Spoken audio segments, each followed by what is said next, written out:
Nyarlathotep, the crawling chaos. I am the last. I will tell the audient void. I do not recall distinctly when it began, but it was months ago. The general tension was horrible. To a season of political and social upheaval was added a strange and brooded apprehension of hideous physical danger. A danger widespread and all-embracing. Such a danger as may be imagined only in the most terrible phantasms of the night.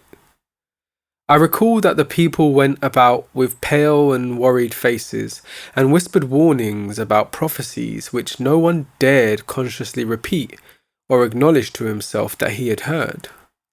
A sense of monstrous guilt was upon the land, and out of the abysses between the stars swept chill currents that made men shiver in dark and lonely places. There was a demoniac alteration in the sequence of seasons. The autumn heat lingered fearsomely, and everyone felt that the world and perhaps the universe had passed from the control of known gods or forces to that of gods or forces which were unknown.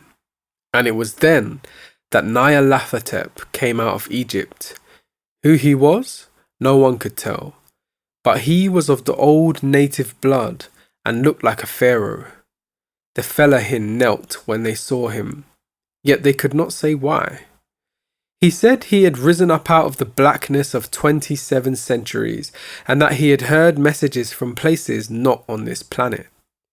Into the lands of civilization came Nyarlathotep, swarthy, slender, and sinister, always buying strange instruments of glass and metal and combining them into instruments yet stranger. He spoke much of the sciences, of electricity and psychology, and gave exhibitions of power which sent his spectators away speechless, yet swelled his fame to exceeding magnitude. Men advised one another to see Nyarlathotep and shuddered, and where Nyarlathotep went, rest vanished, for the small hours were rent with screams of nightmare. Never before had the screams of nightmare been such a public problem. Now the wise men almost wished they could forbid sleep in the small hours, that the shrieks of cities might less horribly disturb the pale, pitying moon as it glimmered on green waters gliding under bridges and old steeples crumbling against the sickly sky. I remember when Nyarlathotep came to my city, the great, the old, the terrible city of unnumbered crimes.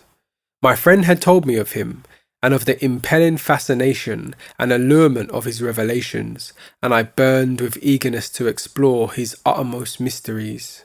My friend said they were horrible and impressive beyond my most fevered imaginings, that what was thrown on a screen in the darkened room prophesied things none but Nyarlathotep dare prophesy, and that in the sputter of his sparks there was taken from men that which had never been taken before, yet which showed only in the eyes. And I heard it hinted abroad that those who knew Nyarlathotep looked on sights which others saw not. It was in the hot autumn that I went through the night with the restless crowds to see Nyarlathotep, through the stifling night and up the endless stairs into the choking room. And shadowed on a screen, I saw hooded forms amidst ruins, and yellow evil faces peering from behind fallen monuments, and I saw the world battling against blackness, against the waves of destruction from ultimate space, whirling, churning, struggling around the dimming, cooling sun. Then sparks played amazingly around the heads of the spectators, and hair stood up on end, whilst shadows more grotesque than I can tell came out and squatted on the heads. And when I, who was colder and more scientific than the rest, mumbled a trembling protest about imposture and static electricity, Nyarlathotep drave us all out, down the dizzy stairs, into the damp, hot, deserted midnight streets. I screamed aloud that I was not afraid, that I never could be afraid, and others screamed with me for solace. We swear to one another that the city was exactly the same and still alive, and when the electric lights began to fade, we cursed the company over and over again and laughed at the queer faces we made.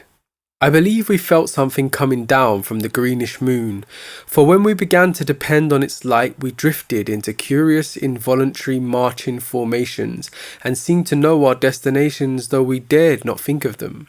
Once we looked at the pavement and found the blocks loose and displaced by grass, with scarce a line of rusted metal to show where the tramways had run. And again we saw a tram car, lone, windowless, dilapidated, and almost on its side. When we gazed around the horizon, we could not find the third tower by the river, and noticed that the silhouette of the second tower was ragged at the top. Then we split up into narrow columns, each of which seemed drawn in a different direction. One disappeared in a narrow alley to the left, leaving only the echo of a shocking moan. Another filed down a weed-choked subway entrance, howling with a laughter that was mad. My own column was sucked towards the open country, and presently felt a chill which was not of the hot autumn. For as we stalked out on the dark moor, we beheld around us the hellish moon glitter of evil snows. Trackless, inexplicable snows, swept asunder in one direction only, where lay a gulf all the blacker for its glittering walls. The column seemed very thin indeed as it plodded dreamily into the gulf. I lingered behind, for the black rift in the green-litten snow was frightful, and I thought I had heard the reverberations of a disquieting wail as my companions vanished. But my power to linger was slight, as if beckoned by those who had gone before. I half floated between the titanic snowdrifts, quivering and afraid, into the sightless vortex of the unimaginable. Screaming sentient, dumbly delirious, only the gods that were can tell. A sickened, sensitive shadow writhing in hands that are not hands, and whirled blindly past ghastly midnights of rotting creation, corpses of dead worlds with sores that were cities, charnel winds that brush the pallid stars and make them flicker low. Beyond the world's vague ghosts of monstrous things, half-seen columns of unsanctified temples that rest on nameless rocks beneath space, and reach up to dizzy vacua above the spheres of light and darkness. And through this revolving graveyard of the universe, the muffled, maddening beating of drums, and thin, monotonous whine of blasphemous flutes from inconceivable, unlighted chambers beyond time, the detestable pounding and piping whereunto dance slowly, awkwardly and absurdly the gigantic, tenebrous ultimate gods, the blind, voiceless, mindless gargoyles whose soul is Nyarlathotep.